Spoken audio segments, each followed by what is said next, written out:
ધનુષ્ય યજ્ઞ કરી અને ધનુષ્ય યજ્ઞના બહાને આપણે નંદ બાબાને પત્રિકા મોકલાવી અને વિશેષ અતિથિ તરીકે કૃષ્ણને આપણે અહીંયા બોલાવી અને એ બોલાવીને પછી આપણે અખાડાની અંદર ઉતારશું ને આપણા મોટા મોટા મલ્લો છે ને એની સાથે યુદ્ધ કરશે ને આપણે એમને મોતને ઘાટ ઉતાર દઈશું મહારાજ.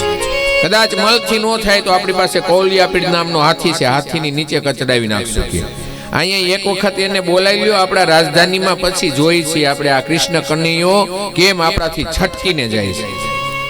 આવું પોતાના મંત્રીઓએ કંસને સમજાવ્યું. કંસે ધનુર્યાગ કરવાનો વિચાર કર્યો. બ્રાહ્મણોને બોલાવ્યો કે આપણે ધનુર્યાગ કરવો છે. તો મહારાજ ધનુષ્ય યજ્ઞ તો કરાય, પણ ધનુષ્ય યજ્ઞનો એક નિયમ છે. જે ધનુષ્ય યજ્ઞ થતો હોય ને, જે ધનુષ્ય પૂજામાં રાખ્યું હોય ને, ઈ